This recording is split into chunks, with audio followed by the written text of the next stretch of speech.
Salut à toutes et à tous, c'est Vic, j'espère que vous allez bien. Aujourd'hui, c'est la rentrée, hein, ça fait quelques jours déjà, hein, les gosses sont allés à l'école, vous êtes retournés au travail, c'est chiant, c'est le retour au boulot, c'est pénible pour tout le monde, surtout pour ceux qui n'ont pas pris de vacances cette année, c'est mon cas d'ailleurs. Et du coup, j'espère que ça s'est bien passé déjà, et on va faire le petit point de la rentrée parce que c'est important, il y a des choses à dire. On va commencer par les trucs pas drôles, la review de Sailor Moon édition Blu-ray est annulé. Alors je vais expliquer pourquoi et vous allez comprendre très vite où je veux en venir. J'avais précommandé le coffret, non sans des craintes car on parle d'une série Toei qui n'a pas eu de véritable remaster depuis des années et donc Crunchyroll n'a pas souhaité investir dans une upscale IA comme ce qu'a fait AB avec Astro S pour Dragon Ball en Blu-ray. Vous savez, la fameuse review qui est sortie cette année. Donc déjà, moi ça partait mal avant même la réception du coffret car je savais à quoi ça allait ressembler au niveau de la qualité d'image, c'est-à-dire la même purge que le coffret américain de la deuxième édition qu'ils ont sorti. Donc déjà là, moi je partais déjà avec un gros ah bon bah ça va être dégueulasse parce que je savais ce que ça allait être. Est-ce que c'est le même master que ce que le Toei livre maintenant au niveau matériel pour Sailor Moon? Je précommande pile à l'apparition de la fiche produit sur Amazon. Je remercie d'ailleurs mon confrère AnimageD, il se reconnaîtra bien sûr comme d'habitude dans la vidéo, hein, mais je le remercie énormément car il m'avait prévenu quelques minutes avant qu'il tweet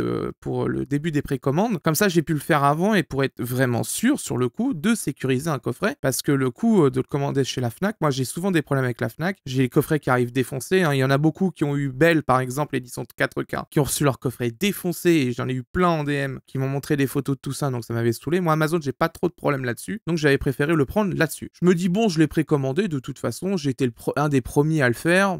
Ça va bien se passer. Sauf que du coup, je commence à voir qu'il y a pas mal de personnes qui se font annuler leurs commandes, qui ont commandé beaucoup plus tard. Bien sûr qu'on précommandait beaucoup plus tard, donc ça, il n'y a pas de problème. Et j'ai vu qu'il y avait des gens qui commençaient à avoir leurs précommandes annulées. Ni une ni deux. Moi, comme je suis partenaire Amazon, j'ai un contact un peu plus privilégié. Hein. C'est pas pour prendre de haut les gens ou quoi que ce soit, mais c'est normal parce que voilà, tant partenaire, t'as des accès un peu plus privilégiés pour pouvoir avoir certaines réponses bien précises au lieu de passer par le standard qui est un accès ce qu'on appelle N1. Et du coup, on m'a dit texto, bon, ça va être compliqué parce on avait un nombre précis de coffrets qui normalement devait être reçu, on l'a pas eu. Donc là, ça va être un envoi au compte-gouttes. Donc c'est bien ce qui s'est passé d'ailleurs au final. Il y a eu très très peu de personnes qui ont eu le coffret par Amazon. Et du coup, il y a de fortes chances que votre commande soit annulée. Et je dis, ah, bon, bah c'est super, ça commence bien. Ce qui s'est passé d'ailleurs, ma commande a été annulée. Comme je suis partenaire encore une fois avec Amazon, on m'a prévenu du coup un peu en avance, quelques heures avant, que la commande va passer en annulation parce que bah, c'est mort, il n'y a pas assez de coffrets. Et donc j'ai eu l'annulation. Bon, je me dis, allez, on va faire un effort, on va aller dans les espaces culturels Leclerc, j'en ai fait 3 au total. Et j'ai eu le temps d'ailleurs de discuter un peu avec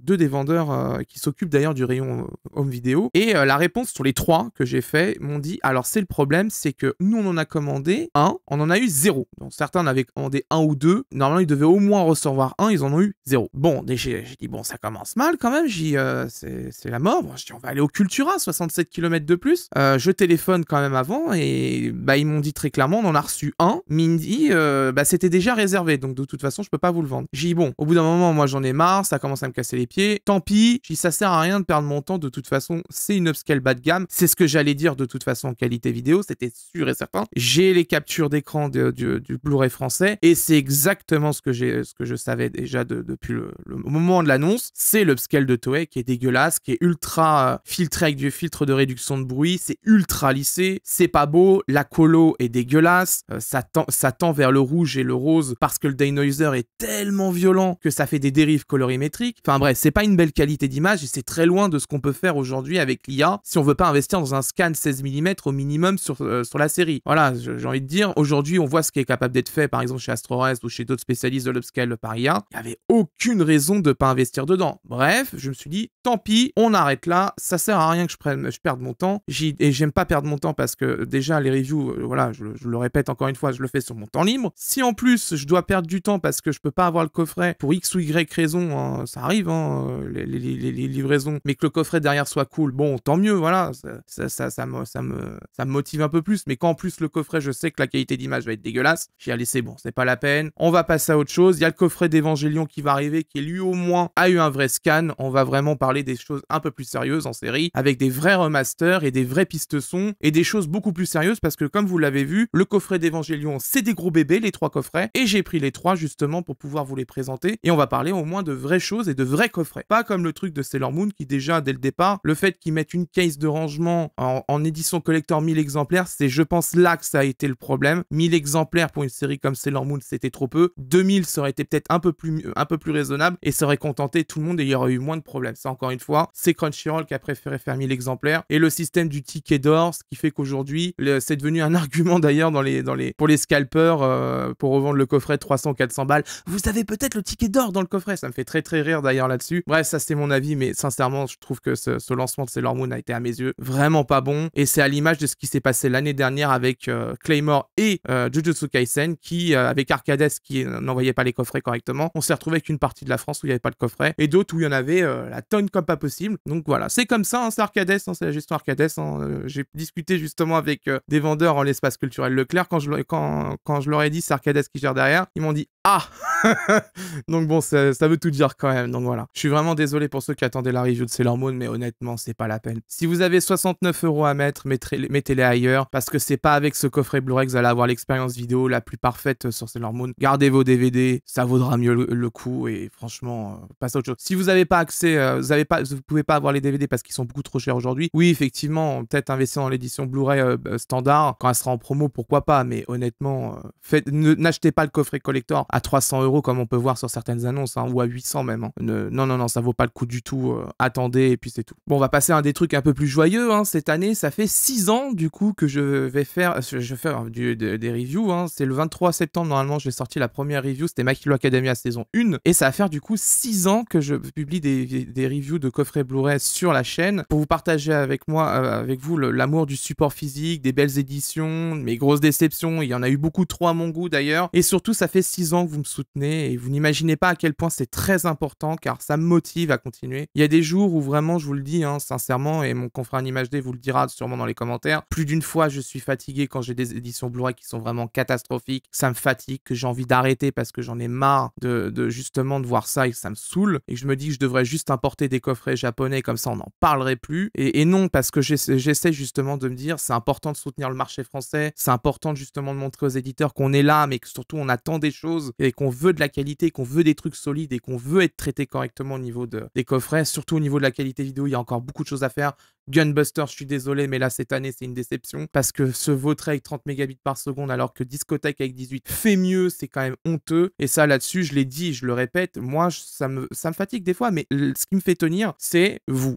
Essentiellement, c'est vous, parce que quand je vois les gens qui me disent merci parce que du coup je peux soit acheter, soit pas acheter, merci, ça m'a aiguillé dans mon achat, ou merci, ça m'a permis de faire un super cadeau à quelqu'un, ça me fait plaisir parce que sincèrement, heureusement que vous êtes là, parce qu'il y a des jours je me dis mais c'est bon, j'arrête, ça me fatigue parce que c'est embêtant en fait au bout d'un moment. Je me dis autant je me prenne des coffrets japonais ou américains à la rigueur, j'en ai bien sûr, mais voilà, heureusement il y a aussi des bons coffrets qui sont là, qui me permettent de mettre un peu de bonne humeur quand même, parce que quand j'ai des coffrets bourris comme là ces derniers temps j'en ai eu pas mal, je peux vous dire que des fois on n'est pas de bonne humeur et ça se ressent aussi en vidéo, mais en tout cas merci beaucoup de me soutenir, vous êtes vraiment adorable. À chaque fois j'ai des messages en privé, des commentaires vraiment adorables, vraiment je vous remercie énormément, ça me fait vraiment plaisir, ça me touche beaucoup. Des fois j'ai des super longs messages en DM pour me remercier, pour me dire à quel point c'est utile, vraiment ça me fait vraiment plaisir. Et pas que voilà, merci aux gens qui font des super merci, qui sont abonnés 4K à la chaîne, le viewer de l'ombre, toi l'abonné de l'ombre, ou même qui est pas abonné, qui suit mes vidéos sans être abonné, je te remercie aussi parce que quelque part regarder mes vidéos ça permet de faire grandir la chaîne et de mettre un commentaire, celui qui met les commentaires aussi, je te remercie, ça soutient mon travail et ça fait plaisir parce que franchement des fois c'est fatigant et j'ai envie de baisser les bras mais je les baisse pas parce que justement vous me soutenez, ça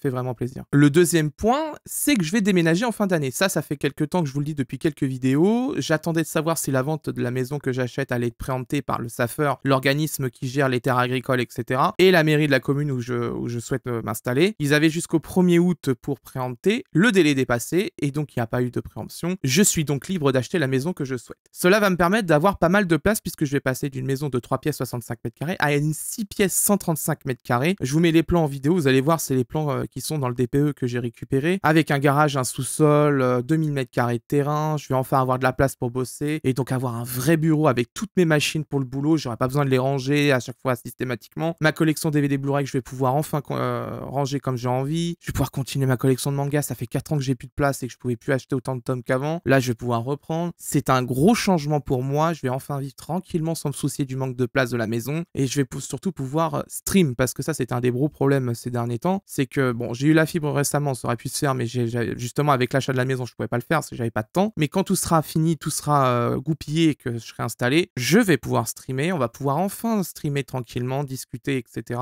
Faire des lives ponctuels, une fois ou 2 fois par semaine, je verrai. J'essaierai au moins une fois par mois minimum de faire venir un invité, soit quelqu'un du milieu, soit un éditeur, soit quelqu'un qui, quelqu'un qui accepterait de l'invitation. J'ai des gens déjà qui seraient d'accord pour venir. Donc vraiment, ça va être un super projet qui me tient beaucoup à cœur et ça va vous permettre surtout de discuter avec la personne en direct avec elle. Et moi, je vais pouvoir aussi faire une sorte d'interview en même temps et vous allez pouvoir interagir avec la personne et ça me tient vraiment à cœur. J'espère vraiment que ça aboutira et que ça va se faire correctement parce que les gens que je vais avoir normalement là déjà les premiers, je peux vous dire que c'est des gens qui ont des années et des années d'expérience, qui sont des amoureux de leur métier et c'est des bibles. C'est vraiment quand on les écoute justement parler de leur métier, on a l'impression d'entendre un conte en fait, ni plus ni moins, tellement que c'est intéressant et qu'on est emporté par l'histoire de la personne et de ce qu'il a fait dans le milieu. C'est incroyable et je vous le dis, c'est vraiment très intéressant. J'espère que ça aboutira vraiment correctement, mais en tout cas ça c'est sûr, je vais stream moi. Mais pour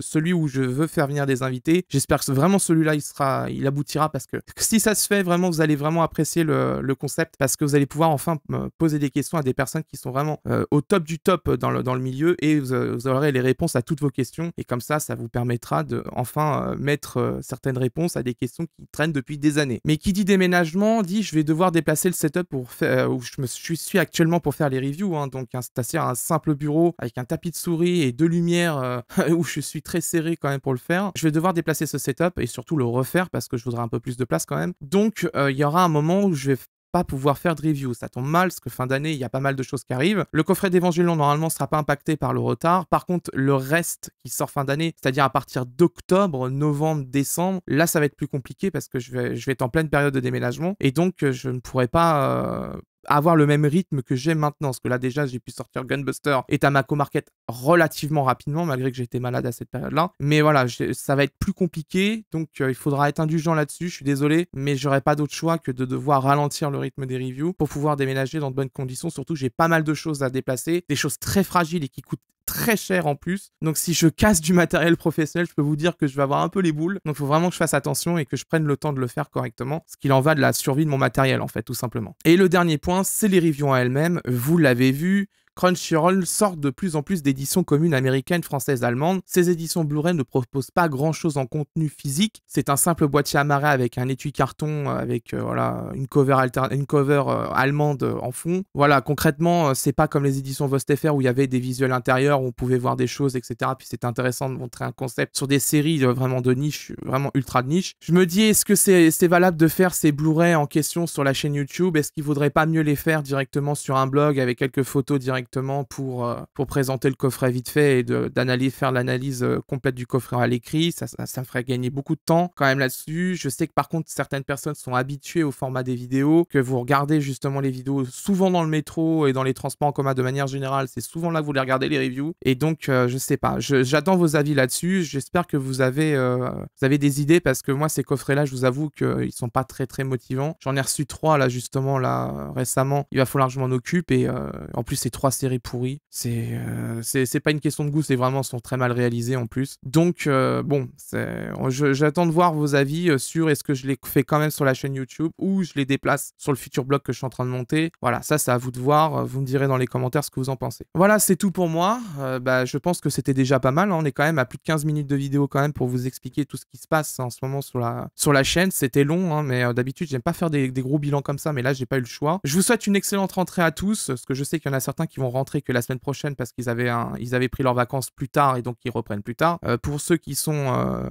au lycée, à la fac, etc. et de manière générale dans les études supérieures, bon courage à vous, surtout avec le retour de la chaleur, ça doit être un enfer pour vous. Dans les classes où il n'y a pas de clim, il n'y a pas d'aération, rien du tout. Ça doit être un enfer, donc vraiment bon courage à vous. Bon courage à tous ceux qui reprennent le travail, bon courage à tous ceux qui vont devoir encore galérer toute la fin d'année, surtout avec Noël qui va arriver, avec l'inflation qui est en mode galopante comme pas possible et qu'on essaye de nous faire croire qu'elle est en train de se tasser alors que c'est pas le cas, qu'on le voit tous dans les magasins ces derniers temps. Je vous souhaite vraiment bon courage pour cette fin d'année 2023, je vous le dis, il va falloir tenir pour jusqu'à 2024. Je vous fais des bisous, portez-vous bien et force à vous, hein, bien sûr, et à bientôt pour les prochaines reviews. Ciao.